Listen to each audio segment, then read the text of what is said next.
অধ্যাপক মিয়া গোলাম পরওয়ার এ পর্যায়ে বক্তব্য রাখছেন। আলহামদুলিল্লাহ রাব্বিল আলামিন, সালাতু ওয়াসসালামু আলা সাইয়্যিদিল মুরসালিন ওয়া আলা আলিহি ওয়া সাহবিহি আজমাইন।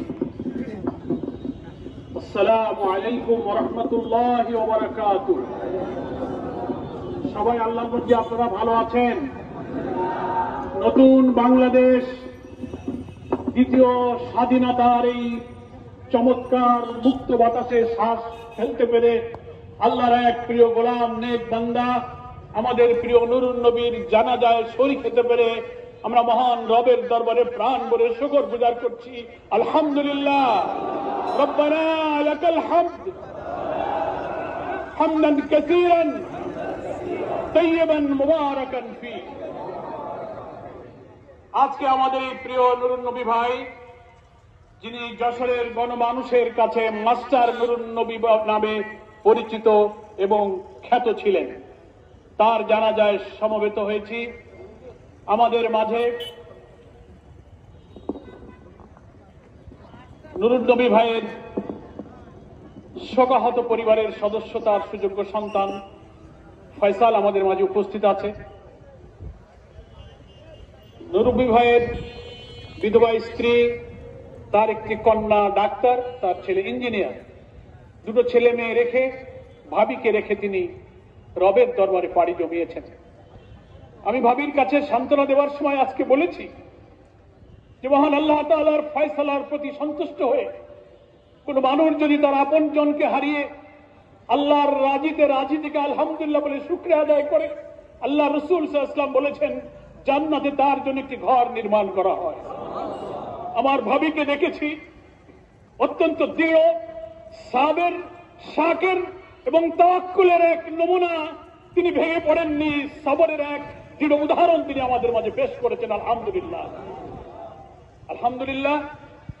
আজকের এই জানাজায় বাংলাদেশ জাতীয়তাবাদী দলের খুলনা বিভাগের সাংগঠনিক সম্পাদক, আমার অত্যন্ত স্নেহাস্পদ অনিন্দ ইসলাম অমিত সহ বাংলাদেশ জামাত ইসলামীর সহকারী সেক্রেটারি জেনারেল, কেন্দ্রীয় কর্মপরিষদের সদস্যবৃন্দ, জেলা, মহানগর এবং এই অঞ্চলের 13টি জেলার বিএনপি, জামাত, সকল রাজনৈতিক দলের সংগ্রামী নেতৃবৃন্দ, কর্মী ভাইরা এবং ওলামায়ে কেরাম এবং আমার প্রিয় যশোরবাসী উপস্থিত হয়েছেন। আমি জামাত ইসলামীর পক্ষ থেকে আমাদের সংগ্রামী আমির জননেতা ডক্টর শফিকুর রহমান সাহেবের পক্ষ থেকে আপনাদেরকে আন্তরিক শুভেচ্ছা এবং অভিনন্দন জানাচ্ছি। সকালে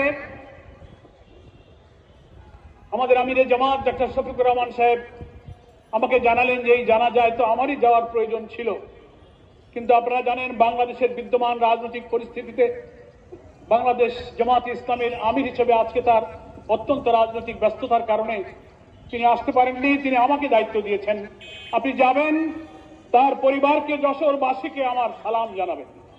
আমি আমিরে জামাতের সালাম আপনাদের কাছে পৌঁছালাম। আমাদের প্রিয় নুরুন নবী ভাই ছিলেন আমাদের সকলের প্রিয়। আমি আমাদের ছাত্র জীবনের, আমাদের সাংগঠনিক জীবনের শুরু থেকে এখানে আপনারা যারা আছেন সকলেই জানেন, ভাবির সামনে আজকে বলেছি, একটা মানুষ আমি দেখলাম যে সাংগঠনিক জীবনে একটা দিনের জন্য কখনো নিষ্ক্রিয় থাকেননি। মাঠে ময়দানে এই যশোরে, এই অঞ্চলের রাজপথ তার স্লোগানে মুখরিত ছিল।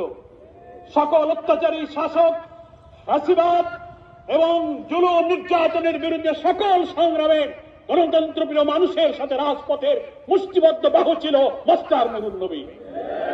আজকে যশোরবাসীর কাছে আমি তাই আমিরে জামাতের পক্ষ থেকে দোয়া চাই, আল্লাহর এই গোলাম তার রবের সান্নিধ্যে চলে গিয়েছেন। আমি ভাবিকে সান্ত্বনা দিতে গিয়ে এই আয়াত এবং এই কথাই মনে করে বলেছি যে রব ওয়াদা করেছেন আল্লাহ তাআলার দ্বীন প্রতিষ্ঠার মধ্য দিয়ে মানুষের কল্যাণের জন্য যারা জান মালের কোরবানি পেশ করবে, আল্লাহ ওয়াদা করেছেন ইয়াগফির লাকুম যুনুবাকুম, আমি তাদের জীবনের সব গুনাহ মাফ করে দেব। আমি ভাবিকে বলেছি আমাদের দৃঢ় বিশ্বাস আল্লাহ তাআলা তার গোলামকে মাফ করে দিয়েছেন। আল্লাহ তাআলা কোরআন মাজিদে আরেকটি তাৎপর্যপূর্ণ কথা এইসব পবিত্র জীবনের অধিকারী মানুষের জন্য বলেছেন, الذين تتوفاهم الملائكة طيبين يقولون سلام عليكم ادخلوا الجنة بما كنتم تعملون। আল্লাহ তাআলা বলছেন, কোন মানুষ যখন মৃত্যুবরণ করবে, মুমূর্ষু অবস্থায় ফেরেশতা যখন তার জান কবজ করতে আসবে, তাফসীরে বলা হয়েছে মালায়েকা ফেরেশতাদের একটি টিম তার কাছে আসবে, এসে যখন তার চরিত্র, নৈতিকতা, আমল, আখলাক আল্লাহর জন্য নিবেদিত, পবিত্র পাবে, তাইয়্যিবিন পাবে, তখন তারা এসে আল্লাহর তরফ থেকে সালাম দিয়ে বলবে, ইয়াকুলুনা সালামুন আলাইকুম, আল্লাহর তরফ থেকে তোমাকে সালাম। আল্লাহ, আমাদের নূর নবী ভাইয়ের জন্য তুমি তোমার সালাম তার জন্য নসিব করো। এবং বলা হয়েছে উদখুলুল জান্নাহ, এক্ষুনি তুমি জান্নাতে প্রবেশ করো, বিমা কুনতুম তা'মালুন, যে আমল তুমি করে এসেছো সেইখানে এক্ষুনি তুমি জান্নাতে প্রবেশ করো। মহান আল্লাহর ওয়াদা, এই মজলুম নিবেদিত আল্লাহর দায়ের জন্য আল্লাহ তুমি তাকে কবুল করে তোমার সালাম সহকারে জান্নাতের উচ্চ মাকাম তুমি দান করো। আল্লাহ, ভাবির পাশে একজন মহিলা কর্মী কেঁদে কেঁদে বলছিলেন যে আমাদের এই অঞ্চল শূন্য হয়ে গেল, আমরা একটা আলোকে হারিয়ে ফেললাম। তিনি আমাদের আমির ছিলেন, কিন্তু কোনদিন আমিরের মতো কথা বলে আমাদের উপরে কোন অভিভাবকত্ব দেখাননি।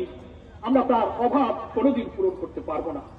একজন কর্মীর যদি তার আমিরের প্রতি এই দরদ, এই স্বীকৃতি, এই বিনয়, এই সদাচরণের স্বীকৃতি পাওয়া যায়, আল্লাহ আমরাও তার দায়িত্ব হিসেবে সাক্ষী দিচ্ছি, তিনি বিনয়ী ছিলেন, সদাপি ছিলেন, নেক মানুষ ছিলেন। আল্লাহ আমাদের এই সাক্ষ্যকে তুমি কবুল করো। আমাদের মাস্টার নূর নবীর জীবনের সমস্ত গুনাহ খাতা কসুরকে তুমি মাফ করে দাও। যেসব মানুষকে কবরে গেলে তুমি জান্নাতের পোশাক পরো, তার মধ্যে নূর নবীকে তুমি শামিল করে নাও। যাদের কবরে তুমি জান্নাতের বিছানা বিছিয়ে দাও, নূর নবীর কবরে তুমি জান্নাতের বিছানা বিছিয়ে দাও। যাদের কবরকে তুমি কবরের আযাব থেকে রেহাই দাও, নূর নবীর কবরকে তুমি সেই কবরে পরিণত করো। যাদের কবরের সঙ্গে জান্নাতের সংযোগ তুমি করে দাও, নূর নবীকে সেই কবরে পরিণত করো। আল্লাহ, বিদ্যুতের গতিতে পুলসিরাত পার হয়ে যাবে যারা, তার মধ্যে নূর নবীকে তুমি শামিল করো। আমরা বক্তব্য দীর্ঘ করব না। আমি আপনাদের কাছে আমাদের প্রিয় ভাই নূর নবীর জন্য দোয়া চাই, মাগফিরাত কামনার জন্য চোখের পানি ফেলে একটু দোয়া করবেন। জীবনভর তিনি আল্লাহর কাছে ভালো থেকে আখিরাতে মুক্তির জন্য এই স্বপ্ন দেখেছিলেন, এই স্বপ্ন যেন আল্লাহ তার পূরণ করেন, আপনারা তার জন্য সবাই দোয়া করবেন।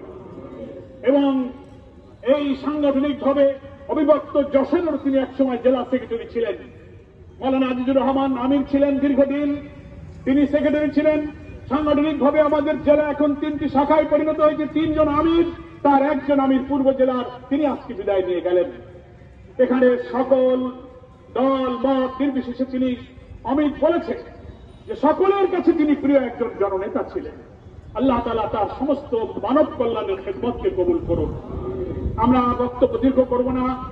আপনারা এই প্রচন্ড দুপুরে দীর্ঘ সভায় আল্লাহর হস্তে আল্লাহকে খুশি করার জন্য নেক মানুষের জানাজায় দাঁড়িয়ে নেতৃবৃন্দের যে কথা এবং নসিহত শুনেছেন, আল্লাহ তাআলা তা আমাদের সকলের জীবনে আমল করার তৌফিক দান করুন।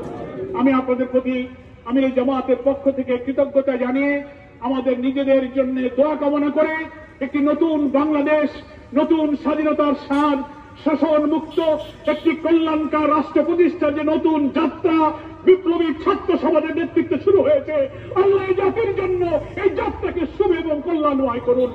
এই দোয়া করে আমি আমার বক্তব্য শেষ করছি। আমা তৌফিক ইল্লা বিল্লাহ, হাযা মা ইনদি ওয়াল ইলমু ইনদাল্লাহ, আলাইহি তাওয়াক্কালতু ওয়া ইলাইহি উনীব। আসসালামু আলাইকুম ওয়া রাহমাতুল্লাহি ওয়া বারাকাতুহু।